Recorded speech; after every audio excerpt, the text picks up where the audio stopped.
Montana Territory, 1868. The first shot of whiskey burned down Nathan Sloan's throat as the afternoon sun cast long shadows through the grimy windows of the Last Chance Saloon. At 26, he had already lived a lifetime on the frontier, his youthful face weathered just enough to show he wasn't green, his hazel eyes carrying the weight of experiences most men twice his age hadn't seen. He remained lean and strong from years in the saddle, his light stubble framing a jawline that turned heads whenever he rode into town. Nathan tossed a coin onto the bar and nodded to the bartender for another. Around him, the mining town of Silver Creek hummed with the usual afternoon business, card games in the corner, miners washing away the dust of their labor, and the occasional burst of raucous laughter. It was a place where a man could disappear, which suited Nathan just fine. "You planning on drinking away what little money you got left?" The voice belonged to Marshall Peters, the closest thing Nathan had to a friend in these parts. "That was the general idea," Nathan replied, not bothering to look up from his glass. Marshall pulled up a stool. "Heard there's a new family moved into the old Johnson place. Got a daughter they say is prettier than a Montana sunrise." Nathan scoffed. "Good for them. Good for you maybe. You need something besides revenge and whiskey to fill your days. The frontier's no place for romance, Marshall. It just gives you something to lose." Nathan drained his second glass, the familiar mantra echoing in his mind. Love was a luxury men like him couldn't afford, not when death rode so close on these wild plains. Not when he'd seen what happened to those who dared to dream of peaceful lives. Marshall shook his head. "You've been saying that since I met you. One of these days, you'll realize a man needs more than just survival to call it living." Nathan's hand instinctively moved to the scar along his collarbone, hidden beneath his shirt. 3 years since the Blackwood gang had left him for dead after killing his brother. 3 years hunting them down, one by one. Only 2 remained, and he'd caught wind that they might be heading towards Silver Creek. Nothing else mattered, not comfort, not friendship, and certainly not love. "I'll stick to what I know," Nathan said, reaching for the bottle, "staying alive and making sure those who deserve it don't." That night, Nathan sat alone in his modest room above the livery stable, cleaning his Colt revolver by lamplight. The familiar routine calmed his mind as he prepared for another day of watching, waiting, and listening for any whisper of the Blackwood gang's remaining members. His sparse belongings were packed in a single saddlebag, ready to move at a moment's notice, the way he'd lived since that bloody day 3 years ago. Through the window he could see Silver Creek settling into the quiet of night. Somewhere out in that darkness, families gathered around dinner tables, sharing stories of their day. Children were being tucked into bed with promises of tomorrow. Normal lives, the kind he'd once thought might be his before bullets and blood had shown him the truth. The frontier didn't care for a man's dreams. It took what it wanted and left you hollow. Better to accept that than to fool yourself pretending otherwise. Nathan holstered his cleaned pistol and stretched out on his narrow bed, his hat pulled low over his eyes. Tomorrow, he'd continue his search. Tomorrow, he'd be one day closer to finishing what he'd started, and that, he told himself, was enough of a purpose for any man. The following morning broke clear and cool, the kind of spring day that made even the rough-hewn town of Silver Creek look almost inviting. Nathan led his chestnut gelding from the livery, intending to ride the perimeter of town to check for any new arrivals or suspicious characters who might have connections to the men he sought. He was tightening his saddle cinch when the commotion started, shouts from down the street, a woman screaming, and the unmistakable sound of horses at a dangerous gallop. Nathan's hand moved to his pistol as he stepped out into the street, squinting against the morning sun. A runaway wagon careened down the main thoroughfare, its team of horses wild-eyed and panicked. Atop the driver's bench, a young woman fought desperately with the reins, her long golden blonde hair whipping around her face as she tried to regain control. Behind her, crates and supplies bounced precariously, threatening to topple. Without thinking, Nathan vaulted onto his horse and spurred it toward the oncoming wagon. He rode alongside the panicked team, matching their pace while sizing up the situation. The blonde woman's face was a mask of determination despite her obvious fear, her knuckles white on the reins as she pulled back with all her strength. "Let go of the reins," Nathan shouted over the thundering hooves. Her wide blue eyes met his, startled. "What?" "Trust me, let go with your right hand." For a heartbeat she hesitated, then making her decision, she released her right hand grip. In that moment Nathan reached across, grabbed the nearest horse's bridle, and began applying steady pressure, gradually turning the team. His own mount responded perfectly to the neat commands he gave, staying close without faltering. Slowly the wagon began to turn, its momentum carrying it in a wide arc that took it off the main street and toward an open area near the edge of town. As the horses tired and the ground leveled, their pace slackened enough for Nathan to bring them to a stop. The sudden silence after the chaos was deafening. Nathan dismounted quickly and moved to the horses, speaking low and calm as he checked their harnesses. "Are you hurt, miss?" he asked, finally looking up at the woman on the wagon bench. She sat perfectly still, her chest rising and falling with rapid breaths. She couldn't be more than 20 years old, with delicate features now flushed from exertion and what he guessed to be anger rather than fear. Her blue calico dress was dusty but otherwise intact, and despite the wild ride, she had somehow managed to keep herself from being thrown. "I'm perfectly fine," she said, straightening her back, "though I cannot say the same for my pride." The corner of Nathan's mouth twitched, pride heals quicker than broken bones. "I suppose I should thank you, Mr. Sloan." Nathan Sloan, he stepped back, suddenly aware of the gathering crowd, "and it's not necessary." She climbed down from the wagon with surprising grace, brushing dust from her skirt. "Nevertheless, you have my gratitude. I'm Grace Caldwell. My family just moved to the Johnson place." Marshall's words from yesterday echoed in Nathan's mind, the daughter prettier than a Montana sunrise. The description hadn't done her justice.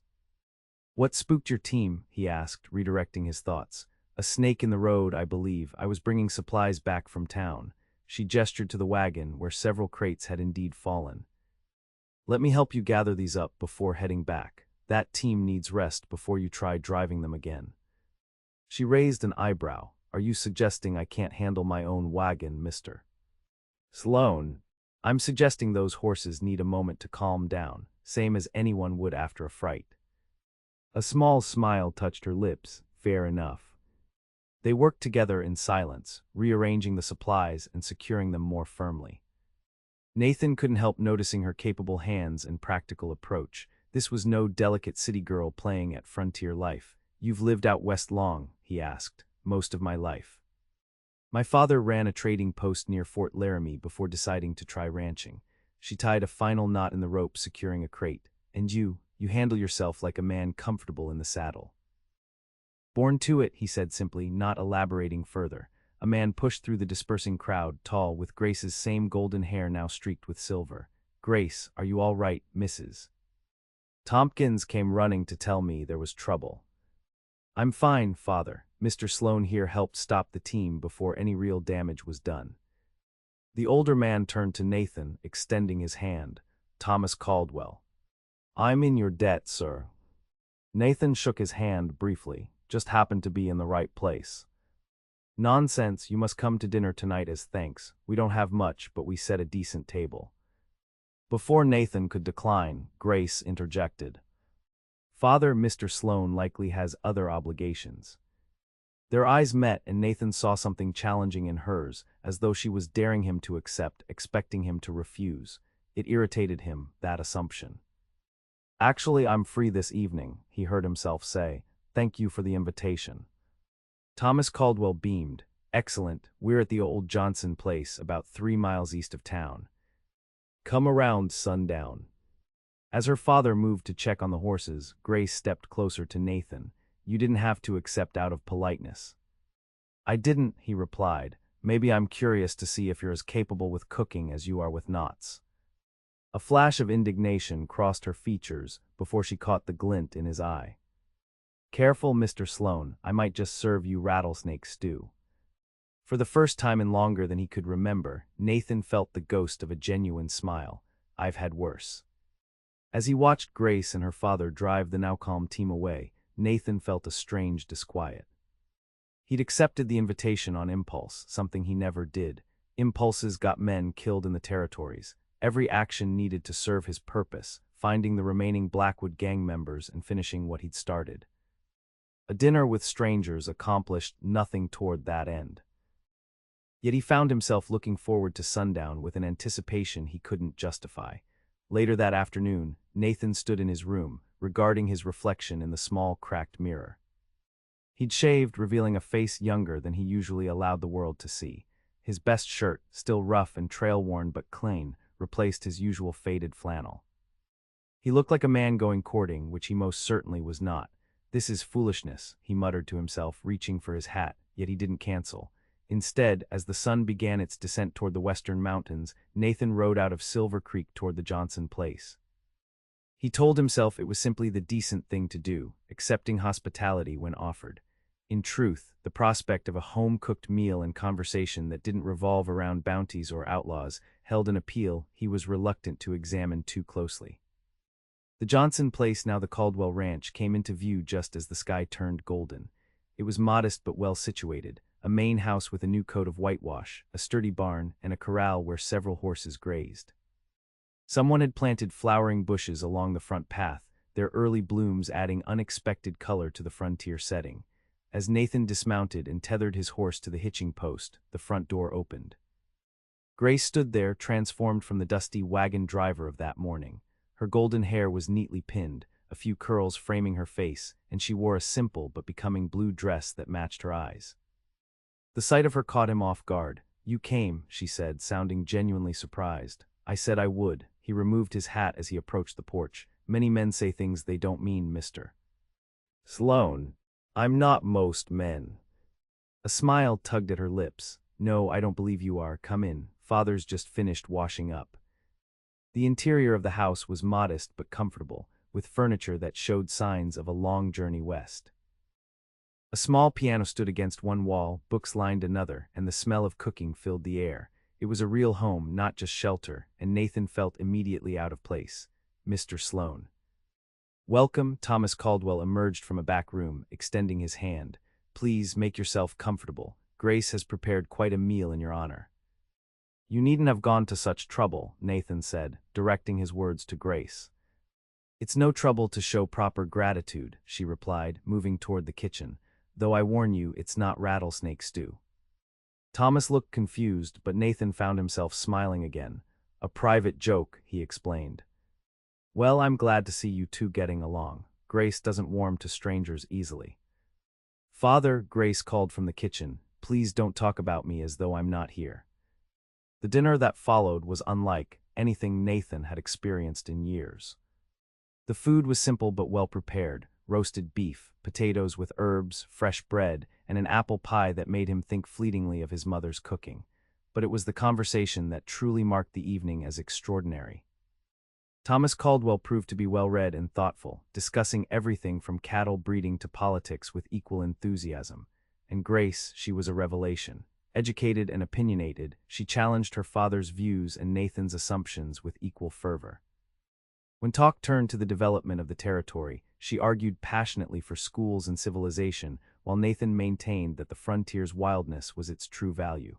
"You sound like a man who prefers isolation, Mr. Sloan," she observed, serving coffee as the meal concluded.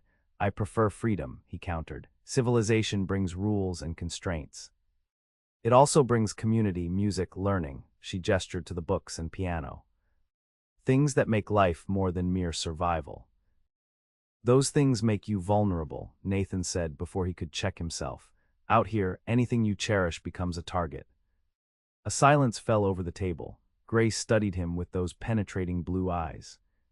"Is that why you travel alone, to avoid having anything worth taking?" The question hit too close to truths Nathan kept buried. He set down his coffee cup. "I should be going." "Thank you for the hospitality." Thomas looked between them, sensing the shift. "Surely you'll stay for Grace to play something on the piano. She was trained back east before we moved to Fort Laramie." Nathan hesitated, then nodded stiffly. "Of course." They moved to the small parlor area, where Grace seated herself at the piano. Her fingers hovered over the keys for a moment before beginning a melody that seemed to fill the modest room with something larger than itself. Nathan stood by the window, watching her hands move with confidence and grace. Despite himself, he felt something within him responding to the music, a softening he couldn't afford. When she finished, the final notes seemed to hang in the air between them. "That was choppin'," she said. "Do you know any music, Mr. Sloan?" "My mother played hymns," he admitted. "Nothing like that." "Music is the voice of what we cannot say aloud," she said softly. "Even here, especially here, we need such voices." For a dangerous moment, Nathan felt an urge to tell her everything, about his brother, about the violence that had shaped his life these past years, about the emptiness of his revenge. Instead, he reached for his hat. "It's getting late, I should return to town." Thomas stood, "Of course, but you're welcome back any time, son, perhaps for Sunday dinner." Nathan looked to Grace, whose expression remained unreadable. "Thank you, but I can't commit to that. My business sometimes takes me away unexpectedly." "And what business is that?" Grace asked directly. "Whatever pays," he answered, deliberately vague. Thomas walked him to the door. "Well, the offer stands. We don't have many neighbors yet, and it's good to have friends in these parts." At the word friends, Nathan felt that same disquiet from earlier. He nodded, thanked them again for the meal, and stepped into the night. The cool evening air cleared his head as he untethered his horse, Mr. Sloan. He turned to find Grace standing on the porch, a shawl wrapped around her shoulders against the spring chill. "Miss Caldwell, you didn't answer my question earlier." Nathan mounted his horse. "You asked several. About why you travel alone, about keeping yourself from having anything worth taking." She stepped down from the porch, moving closer. "What are you running from, Mr. Sloan?" The moonlight caught in her hair, turning it silver gold. For a moment, with the house behind her and determination in her eyes, she embodied everything he denied himself: home, connection, a future beyond revenge. "I'm not running," he said finally. "I'm hunting." Before she could respond, he tipped his hat and rode away, feeling her eyes on his back long after he'd passed beyond her sight. The next week passed in a strange haze for Nathan. He continued his routine, checking with the sheriff for news, listening for rumors in the saloon, scanning every new face for signs of the men he sought. But his thoughts kept returning to the Caldwell Ranch, to Thomas's genial conversation and Grace's challenging gaze. On Friday, Marshall found him at his usual spot at the bar. "You look more distracted than a cat at a dog show, Nathan." "Just thinking." "About the Caldwell girl, heard you had dinner out there." Nathan shot him a look. "News travels fast." "Small town," Marshall grinned. "So, she is pretty as they say." "I didn't notice," Nathan lied. "Sure you didn't." Marshall ordered 2 whiskeys. "Word is she turned down 3 proposals back east before her father decided to move west." "Headstrong, they say." Despite himself, Nathan smiled. "That much I believe." They drank in silence for a moment before Marshall spoke again, his voice lower. "Heard something else you might be interested in.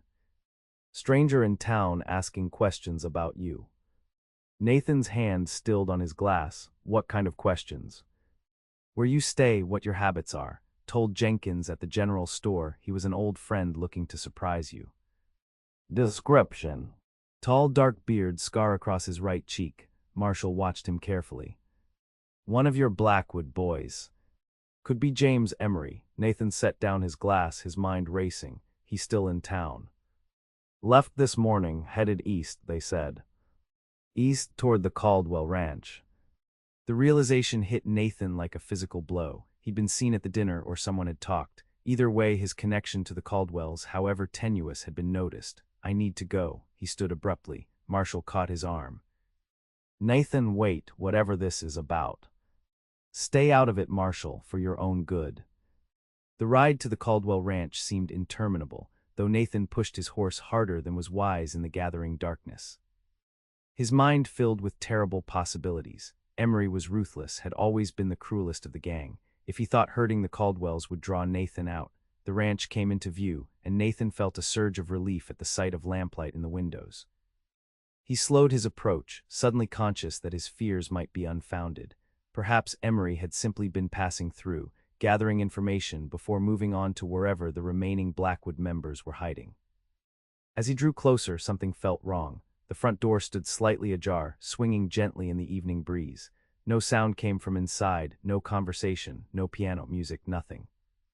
Nathan drew his pistol and dismounted silently, approaching the house with caution.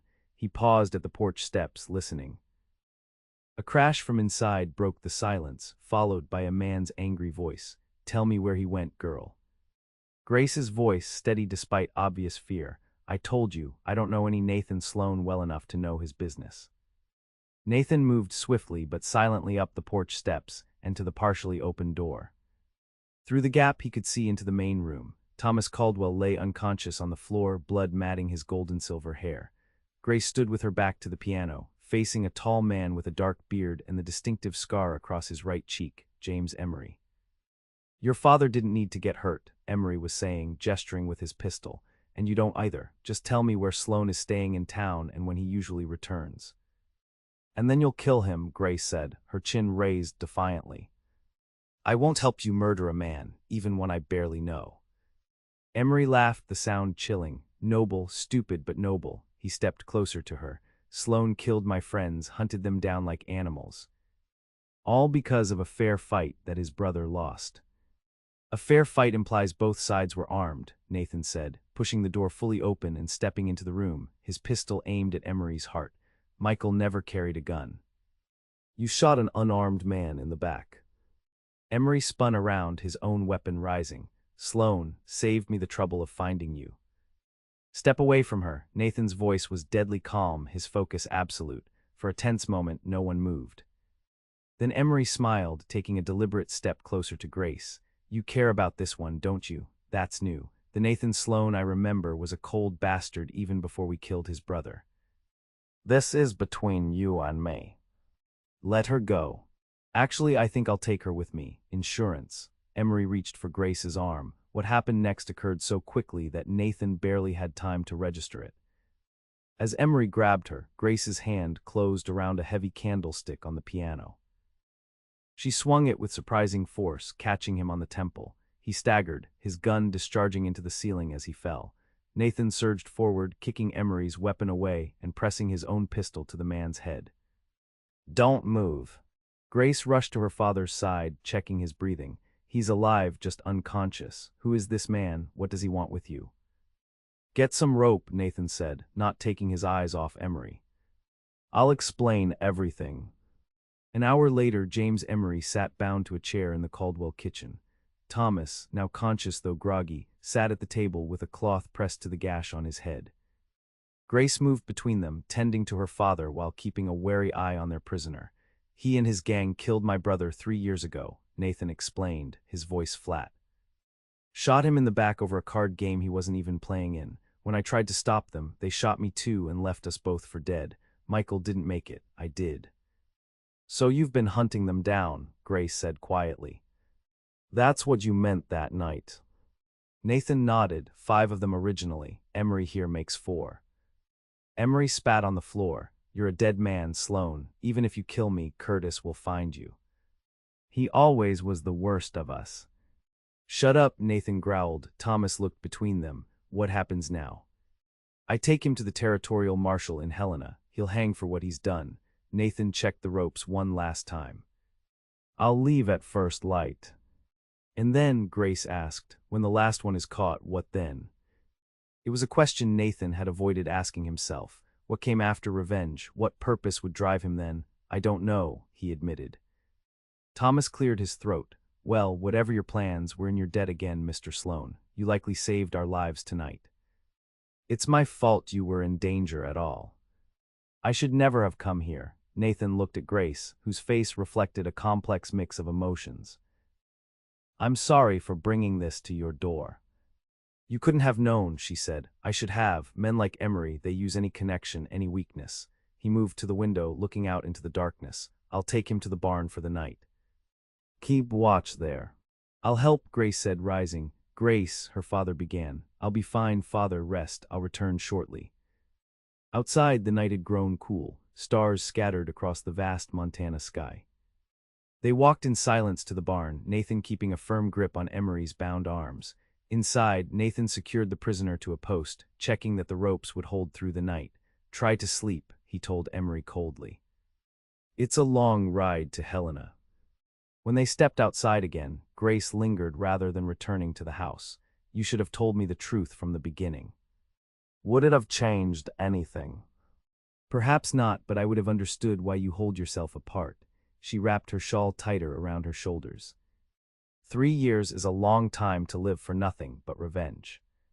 "It wasn't just revenge," Nathan said. "It was justice. The law out here is imperfect, yes, but what happens when your justice is done? What will fill that emptiness?" Nathan had no answer. They stood in silence, the question hanging between them like a physical thing. "You should go back inside," he said finally. "It's cold and your father needs you." Grace studied his face in the moonlight. "And you, Nathan Sloan, what do you need?" The use of his first name, the gentleness in her voice, they broke something in him. For a dangerous moment, he wanted to tell her that perhaps what he needed was exactly this, someone who could see through his carefully constructed walls and ask the questions he'd been afraid to face. Instead, he stepped back. "Get some rest, Miss Caldwell. Tomorrow will be difficult enough." A shadow of disappointment crossed her face, but she nodded. "Good night, then." Nathan watched her walk back to the house, feeling as though something important had slipped through his fingers. He returned to the barn, settling on a bale of hay with his pistol ready, prepared for a long night of watching over a man he'd hunted for 3 years. By dawn, his plans had changed entirely. The first hints of sunrise were just breaking over the eastern hills when Nathan heard the riders approaching, at least 3, moving fast. He was instantly alert, moving to the barn door to peer out. 3 men on horseback were approaching the Caldwell ranch, rifles ready. "Right on time," Emery called from his post. "Told you Curtis would find me." Nathan's blood ran cold. Curtis Blackwood himself, the gang's leader and the man most responsible for Michael's death, had come to Silver Creek. This changed everything. He strode to Emery and pressed his gun against the man's temple. "How did they know to come here?" Emery grinned. "Insurance. Told Curtis if I didn't return to town by morning, to come looking at the ranch east of Silver Creek." "Seems he got impatient."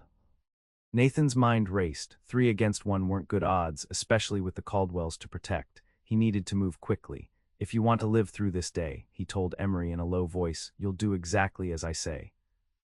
Inside the house, Grace was already awake, stoking the fire for morning coffee when Nathan burst through the door. "Get your father, you need to hide now." Her eyes widened. "What's happening?" "The rest of them are here, 3 riders armed." Thomas emerged from his room, moving slower than usual but clear-eyed. "What's the plan, son?" "You and Grace hide in the root cellar. I'll deal with them."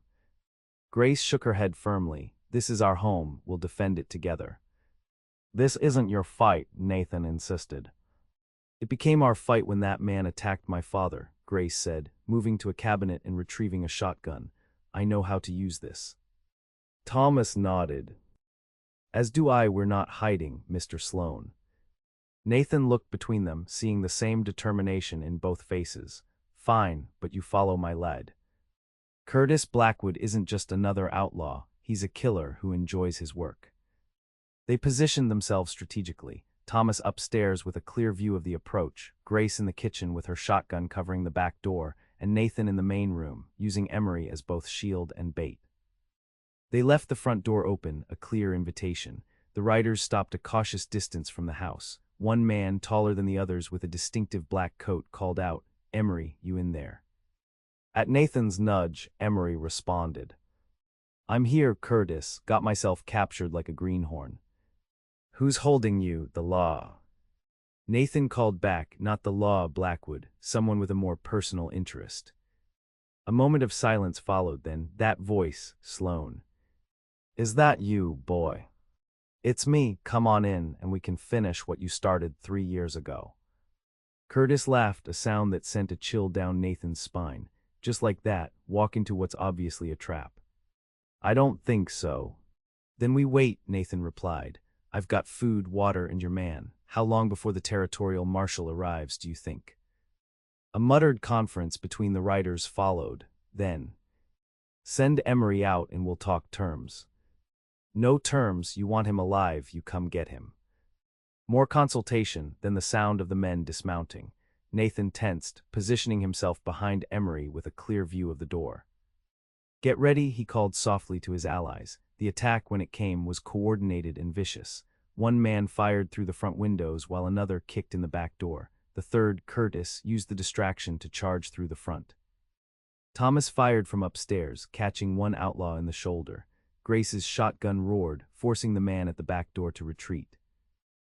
Nathan shoved Emery aside and focused on Curtis, who had ducked behind an overturned table. "Come on, Sloan," Curtis called. "Just you and me now, the way it should be." You didn't want just me when you shot Michael in the back, Nathan returned, moving to a better position. Your brother should have minded his own business. You cheated at cards and he called you on it. That was his crime. Curtis fired, the bullet splintering the wood near Nathan's head, and I've been paying for it ever since. 4 good men dead because you couldn't let it go. 4 murderers, Nathan corrected, returning fire, and you're about to join them. Outside, horses whinnied in panic as the gunfire continued. Upstairs, Thomas called down. Second man's retreating, heading for the barn. Grace appeared in the doorway, her face smudged with gunpowder but her eyes clear. Back door secure, he ran. It was down to Curtis now. Nathan signaled Grace to stay back as he moved toward the overturned table. A floorboard creaked beneath his boot. Curtis rose suddenly, firing wildly. Nathan felt the burn as a bullet grazed his arm, but his own shot found its mark. Curtis staggered, clutching his chest, his face a mask of shocked disbelief. You actually did it, he gasped, sliding down against the wall. Killed us all. You killed yourselves the day you murdered my brother. Nathan kept his gun trained on the dying man. Curtis coughed, blood speckling his lips. His eyes moved past Nathan to where Grace stood, shotgun still ready. At least, I see why. You broke your rule about connections. His gaze returned to Nathan. She'll be what kills you in the end, Sloan. Out here, Caring is dying. With those words, Curtis Blackwood took his final breath, his body slumping sideways onto the Caldwell's floor. The silence that followed seemed to stretch endlessly. Nathan stood frozen, Curtis's last words echoing in his mind. Behind him, Grace moved forward, placing a gentle hand on his uninjured arm. It's over, she said softly, but Nathan couldn't tear his eyes from Curtis's body. Is it? Thomas came downstairs, his rifle still in hand. He surveyed the destruction of his home, broken windows, bullet-riddled furniture, blood on the floorboards. The other 2, Nathan asked, finally looking away from Curtis. One's dead by the barn. The other fled on horseback. Thomas glanced at Emery, who sat wide-eyed and silent in the corner where Nathan had shoved him. And this one. Still going to the marshal, Nathan said. Along with my statement about what happened here. Grace squeezed his arm gently. You're bleeding. Let me tend to that before you go. As she cleaned and bandaged his wound in the kitchen, away from the bodies, Nathan struggled to find words. The 3-year mission that had defined his existence was complete. Curtis Blackwood and his gang were finished. Justice for Michael had been served, yet he felt hollow, uncertain. What will you do now? Grace asked, echoing his thoughts as she tied off the bandage. Take Emery to Helena, give my statement. He paused. After that, I don't know. You could stay, she said simply. Silver Creek needs good men. And after today, I imagine we could use help rebuilding. Nathan looked at her, really looked at her. At 20 years old, she had shown more courage and steadiness under fire than many men he'd known. Her golden hair had come loose from its pins, framing a face that managed to be both beautiful and strong. In her blue eyes, he saw not pity but understanding, and something else that frightened him far more than any gunfight. I've brought nothing but destruction to your family, he said. Your father is alive because of you, she interrupted. As am I. Yes, our home is damaged, but homes can be rebuilt. Lives cannot be replaced. Thomas entered the kitchen, having covered the bodies with blankets. She's right, son. We owe you a debt that can't be repaid with a single dinner. You owe me nothing, Nathan insisted. This was my fight that spilled onto your land. Perhaps, Thomas said. But I find myself in need of a partner with knowledge of horses and a steady hand. The ranch is more than I can manage alone, especially now. Nathan understood what was being offered, not just employment, but a place to belong. A purpose beyond revenge, the very things he denied himself for 3 years. I need to think, he said finally, after Helena. Grace nodded, though disappointment flickered briefly in her eyes. Of course. The offer stands regardless of when you decide. As the local sheriff and his deputies finally arrived, alerted by neighbors who had heard the gunfire, Nathan found himself watching Grace as she calmly explained what had happened. Her composure, her strength in the face of violence, they stirred something in him he'd thought long dead. Perhaps Curtis had been right. Perhaps Caring was a liability in a land as harsh as the Montana Territory. But as he prepared to take Emery to Helena, Nathan began to wonder if not caring was its own kind of death. The journey to Helena took 3 days, during which Nathan had ample time to think. With each mile that passed, with each hour spent guarding his prisoner and giving his statement to the territorial authorities, the reality of his situation became clearer. For 3 years, revenge had been his compass, hatred his sustenance. Now, with that purpose fulfilled, the emptiness threatened to consume him. But something else had taken root alongside it, the memory of Grace's steady gaze, of Thomas's simple offer, of a home broken but worth rebuilding. By the time Emery was secured in the territorial prison to await trial, Nathan had made his decision. He purchased supplies in Helena that Silver Creek couldn't provide, glass for windows, tools, items he thought the Caldwells might need, and began the journey back. As he approached the ranch a week after the shootout, Nathan was struck by how much had already been accomplished. The exterior damage had been repaired, new wood replacing the bullet-riddled sections. A neighbor's wagon stood in the yard, and the sounds of hammering came from inside. He dismounted slowly, suddenly uncertain. Perhaps they had already found the help they needed. Perhaps the offer had been made in the emotional aftermath and was no longer open. Before he could retreat, the front door opened and Grace stepped out. She froze upon seeing him, her hand going to her throat in surprise. "You came back," she said. "I said I would think about it. I have." Nathan gestured to his packed horse. "Brought some supplies. Thought you might need them." She descended the porch steps and approached him, studying his face as though looking for something specific. "And have you made your decision? If the offer still stands." A slow smile spread across her face, transforming it with warmth. "It does." "Then yes, I'd like to stay, help rebuild." He paused, find out what comes after revenge. The weeks that followed took on a rhythm unlike anything Nathan had experienced since before Michael's death. Days were filled with rebuilding, not just the house, but the trust and security that had been shattered by violence. Thomas proved to be a knowledgeable rancher, but welcomed Nathan's suggestions about expanding their horse breeding operation. Together, they developed plans that would make the Caldwell Ranch one of the finest in the territory. Evenings brought conversation around the repaired dinner table, music from the piano that had miraculously survived the gunfight, and a growing ease between Nathan and the Caldwells. He found himself sharing stories of his youth, of Michael, of the life they'd planned before tragedy struck. In return, Grace spoke of her education back east, of her mother who had died when Grace was 15, of her dreams for what Silver Creek might become. It was during one such evening, about a month after his return, that Nathan realized how much had changed. They sat on the porch after dinner, watching the sunset paint the Montana sky in impossible colors. Thomas had retired early, leaving Nathan and Grace alone with the gathering twilight. "I never thanked you properly," Nathan said suddenly. Grace looked at him curiously. "For what?" "For reminding me there's more to life than vengeance. For showing me what courage really looks like." She smiled, the fading light catching in her golden hair. "I merely pointed out what you already knew, deep down, that living only for revenge isn't really living at all." Curtis's last words, Nathan said, the memory still sharp. "He said caring would be what kills me in the end." "And do you believe him?" Nathan considered this. I think not caring was already killing me, I just couldn't see it." Grace's hand found his on the porch railing, her touch light but decisive. "There are worse ways to die than caring too much." They sat in companionable silence as darkness settled over the land. When Grace finally stood to go inside, Nathan remained, watching the stars emerge one by one. For the first time in years, he felt something like peace. The summer passed in a blur of hard work and gradual healing. Nathan settled into life at the ranch as though he had always belonged there. The nightmares that had plagued him for years began to fade, replaced by dreamless sleep earned through honest labor. His relationship with Grace evolved slowly, built on mutual respect and shared experiences. He found himself captivated by her quick mind and unwavering principles, by the way she could discuss literature one moment and expertly break a wild horse the next. She was unlike any woman he had ever known, a perfect embodiment of both civilization and frontier strength. By harvest time, the ranch had been fully restored and improved. New outbuildings stood where before there had been only plans.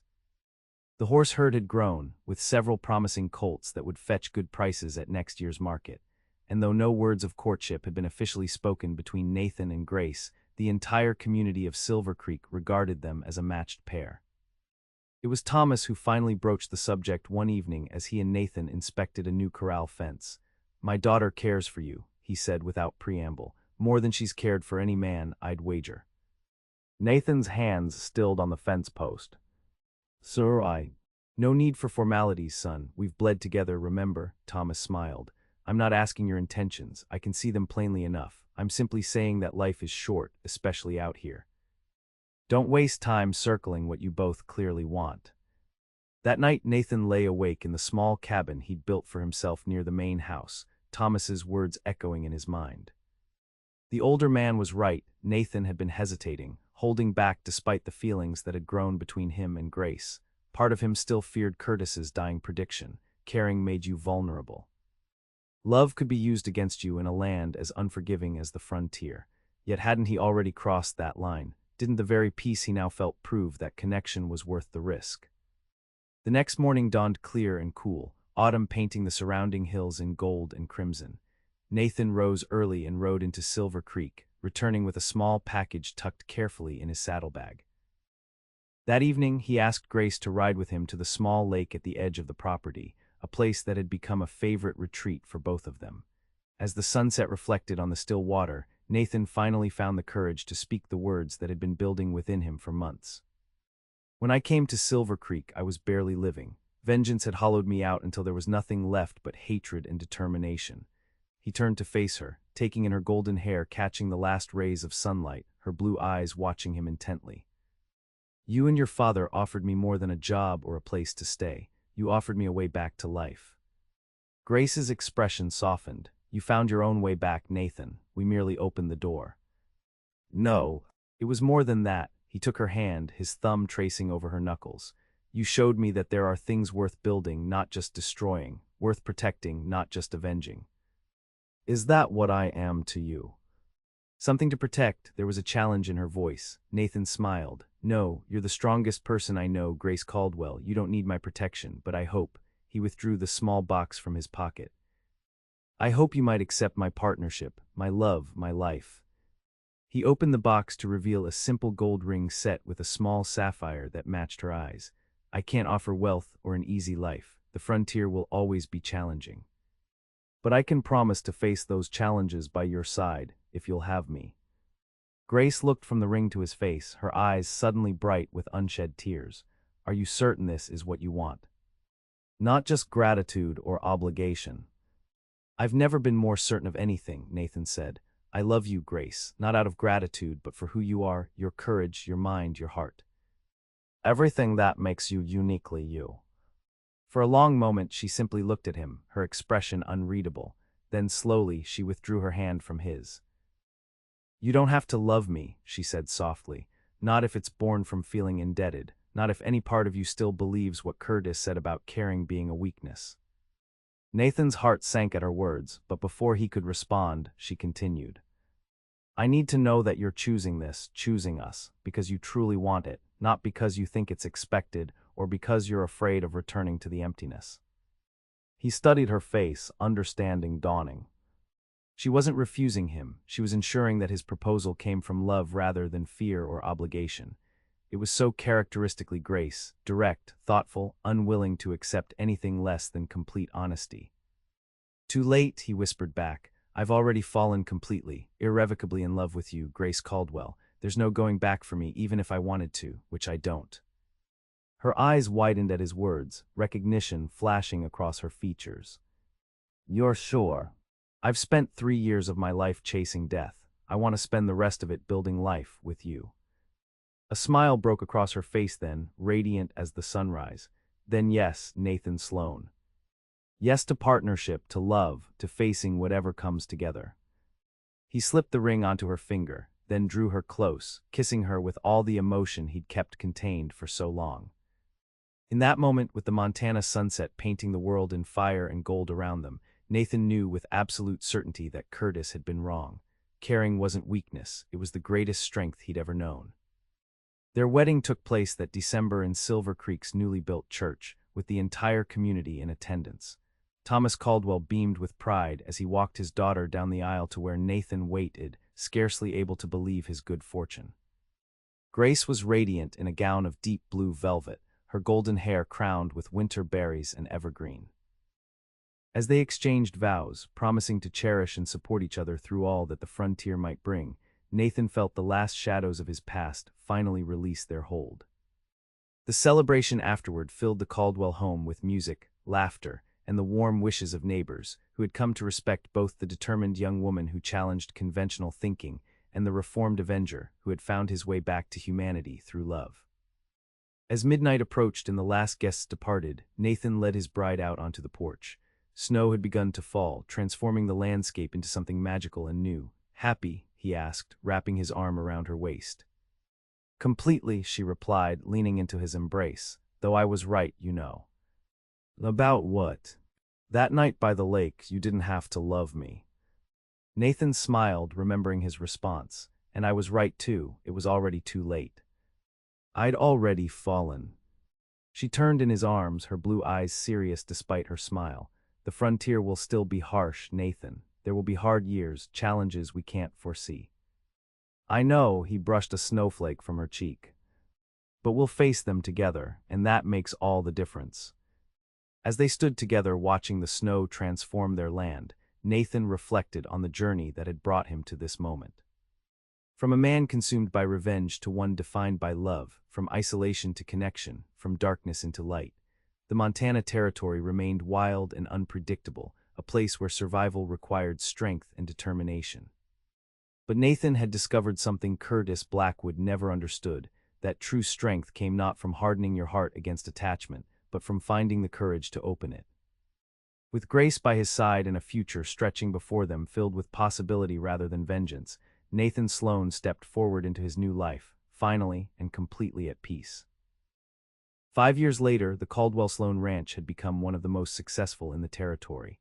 The horse breeding operation that Nathan and Thomas had envisioned had exceeded even their optimistic projections, with buyers coming from as far as Denver and San Francisco for their stock.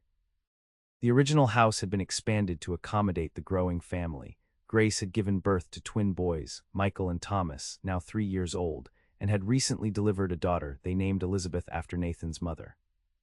On a warm summer evening, Nathan sat on the expanded front porch, watching his sons chase fireflies in the gathering dusk. From inside came the sound of Grace's voice singing a lullaby to little Elizabeth, the melody drifting through the open windows like a blessing. Thomas joined him, moving more slowly these days but still sharp-eyed and keen-minded.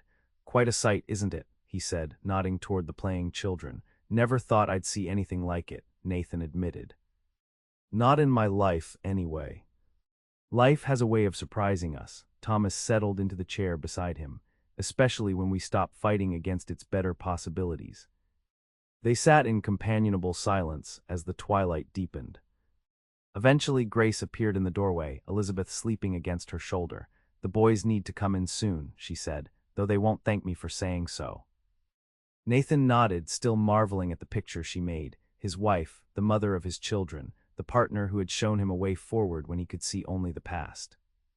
Later, after the children were settled and Thomas had retired, Nathan and Grace stood together at their bedroom window, looking out over the land that had become so much more than property to them. "I received a letter today," Grace said. "From the school board in Helena. They've approved my proposal for a proper school here in Silver Creek." Nathan smiled, turning to face her. "Professor Caldwell Sloan has a nice ring to it. I'll only teach part-time, of course, between the children and the ranch." "You'll be magnificent," he interrupted gently. "You've already drafted half the curriculum, and every family in the valley wants their children to learn from you." She leaned into him, her head resting against his chest. "It feels like everything we've worked for is finally taking shape. The ranch, the family, the community." "It is," Nathan's arms tightened around her, "though I never imagined any of it when I rode into Silver Creek that day." "No," she looked up at him, a teasing light in her eyes. "Not even when you rescued a damsel with a runaway wagon." He laughed softly, "Especially not then. I was still convinced the frontier was no place for love. And now I know better." He kissed her forehead gently. "The frontier needs love more than anywhere else. It's what transforms wilderness into home." Grace reached up to trace the line of his jaw, her touch still sending the same thrill through him as it had that first night by the lake. "Remember what you whispered to me when I said you didn't have to love me." "Too late," Nathan quoted, smiling at the memory. "I meant it then, and I mean it even more now.